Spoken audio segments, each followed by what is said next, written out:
Well, Donna, you're off to Sydney upcoming on the weekend, and Rising Romance and Volkstocknbarrel head the team up. First of all, Rising Romance, how's she come through her two races at Ellerslie over the last month? She's improved. They both galloped up really good here yesterday morning, and she's definitely improved on that last race. She always does. We know her. Each race she progresses along, and she's definitely progressed. What's the thinking in terms of this campaign? Her sort of goals over the autumn in Sydney? I think obviously the BMW, because we know she's a great performer at 2-4, but I wouldn't rule out the Sydney Cup being a very big chance for her. We're looking at it. She's going to get into that race on really low weight, and she's not going to get into a race like that again of that value with that sort of handicap. So I think it's a prime race for her. In the weekend, we see her lining up in the opponent stakes. Is that a race that was always on the agenda, or why was it this race that sort of kicked off her campaign in Sydney? Well, actually, we were looking at the Ramvet, and then we've seen the Epona on the same day. It's fillies and mares, set weights and penalties. She's got 59 in that. If she was in the Ramvet, she'd have 57, and she's taking on the boys and the girls.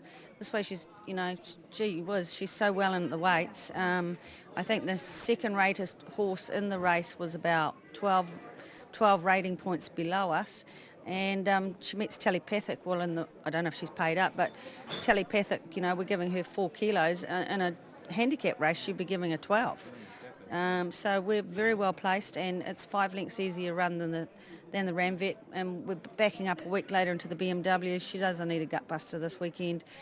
She'll have a really good race without having a gutbuster, so it really was the obvious way to go. Okay. And with James McDonald, is he locked in, or is it sort of race by race with him? Race by race with both horses. James is now obviously tied to Godolphin, so he definitely wants to ride her as every chance he can, but we just don't know what Godolphin's going to throw up into the BMW at this stage, whether they have one or not, and also the Sydney Cup at this stage, and maybe not, so we'll just see. Well, let's talk about Volkstocknbarrel now, and what a season it's been for him, and didn't quite get the Derby, but he was gallant in defeat, and of course your rival from that race, and Mongolian Khan, runs this weekend in the Rosehill Guineas. First of all, how did he travel over? Look, he's travelled a treat. Well, they left here today. I shouldn't say they've travelled a treat, but I'm sure he'll travel a treat with Rising Romance. They've both got the same temperaments. He's put on 14 kilos since the Derby. He's really on the make. And again, I think he's improved too since the Derby, to be fair. Yeah, he's going to run a bold race on Saturday. 2,000 metres at Rosehill should definitely suit him. Was it always on the radar after the Derby? I know it was all about concentrating on getting him to the TV3 New Zealand Derby and then working the rest of the campaign out from there. But after what you saw in the Derby, you thought there's still enough there to press on and keep going? Oh, definitely. We'd always said if we'd come out of it unscathed and we were, bright and looked good enough to carry on, we would.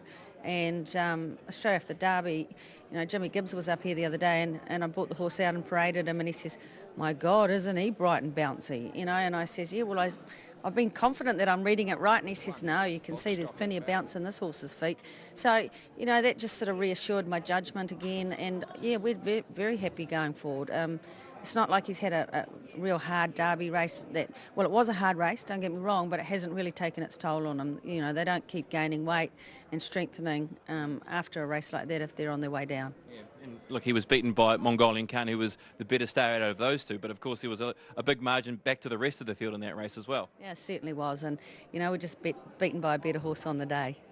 What's his program after this in terms of Volkstocknbarrel after the Rosehill Guineas? Are you looking towards the Derby with him as well? Yeah, definitely.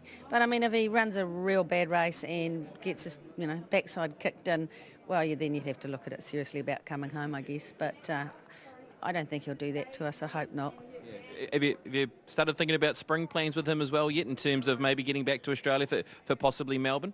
There's a few little things in the pipeline, but again, we've got to see how we measure up. You go over there and it's a whole different ball game. You just got to really take it 1 week at a time.